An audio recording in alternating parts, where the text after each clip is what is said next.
On the witness stand at the Senzo Meyiwa murder trial in Pretoria.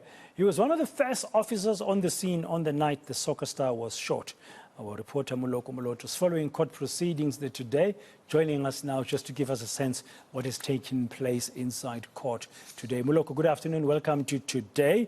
So we have this officer Mosia being one of the other officers who recently have taken the stand in the Senzo Meyiwa murder trial. What did Mosia say about the crime scene?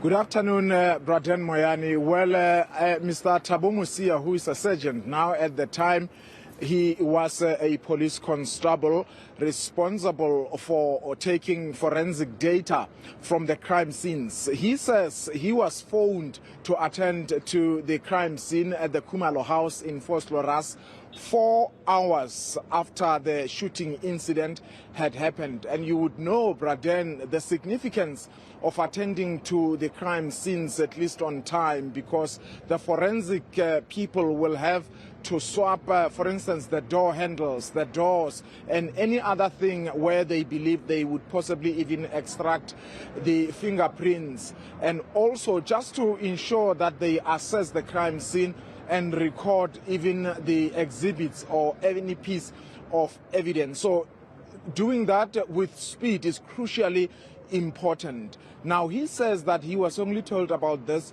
4 hours after the incident happened, and he believes, this is what he detailed in a sworn statement that was read out today by one of the defense lawyers, Mr. Sipo Ramosepele, who was cross-examining him. He concedes through that statement that because he was informed of this late, and obviously he arrived late at the crime scene, that crime scene could have been or might have been compromised. But let's listen to him through his words when he was responding to this particular question from the defense lawyer, Sipo Ramosepele. So if we go to the last page, that is page 10 thereof, paragraph 10, page 3 thereof.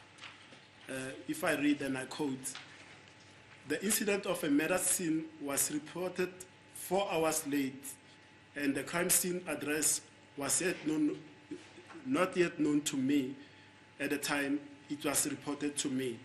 Instead, I was told to go to hospital.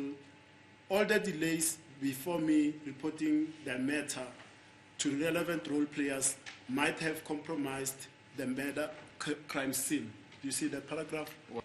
Now, in your language, because this is your statement, before I pose any questions, because it may not be necessary for me to do so, what do you mean in paragraph 10 of that statement, in your own words?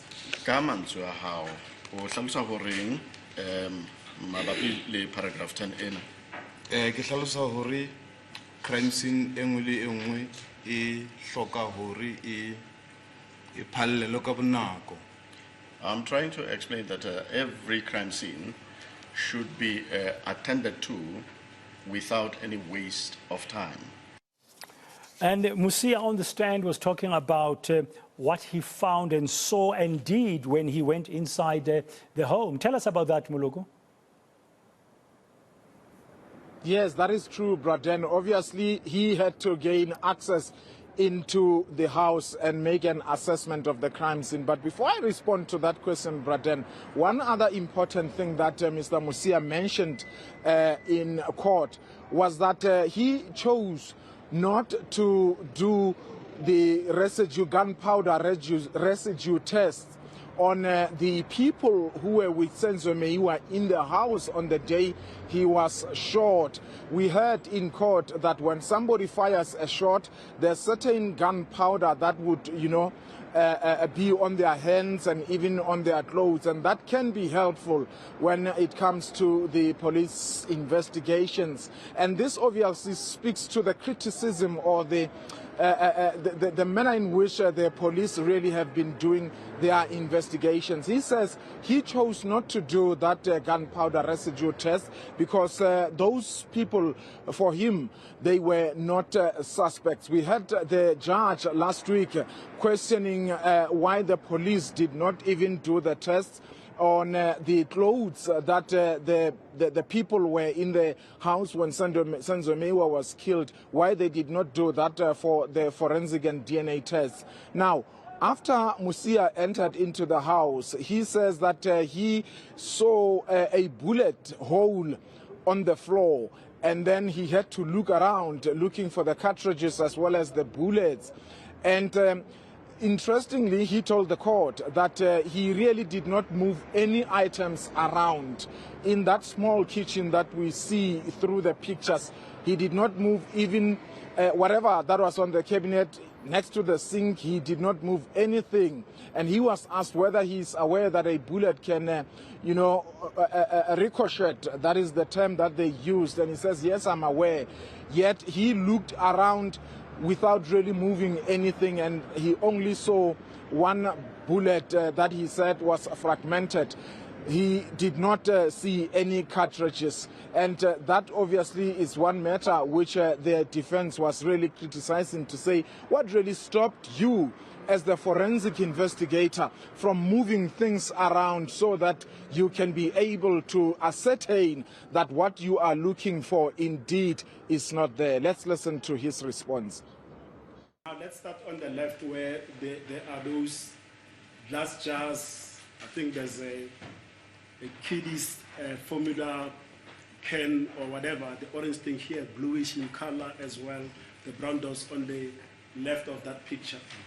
Did you search for the possible bullet that hit that arrow sticker mark damaged anywhere on that cupboard side or in the left hand side? Ebe o ile wa hlokomela ke bona hore na ntho tse ngata ebe o ile wa khona ho fuputsa ho tloha hona mono mo ho bontshang letshwao mo eleng hore bullet ile ya otla teng wa hlokomela le ka thoko ho hona mono mo eleng hore bullet ile ya otla teng da bona hore mona ha re sheba hodima mona setshwantshong sena ho hlalletse dintho tse mmalonyana ke formula ya bana mono le basic le mo ho na le dijeke tse leng hore di a hlaya ebe wena o ile wa fuputsa hore ha o finyana le hona mo ho tleng kulo teng ebe ho na ntho tse itseng tse leng hore o ka kgona hore o hle o di tshwaye ha holo ka re ho na le letshwao mo o ile wa hle wa hlokomela mo ke hopola hore ke le ka sebedisa mahlo ho sheba ntle le ho suthisa dintho tsene di le hodimo. Well, I remember that I used my eyes as the instruments to can check around that particular spot or area without removing the items that were on the top of the cabinets.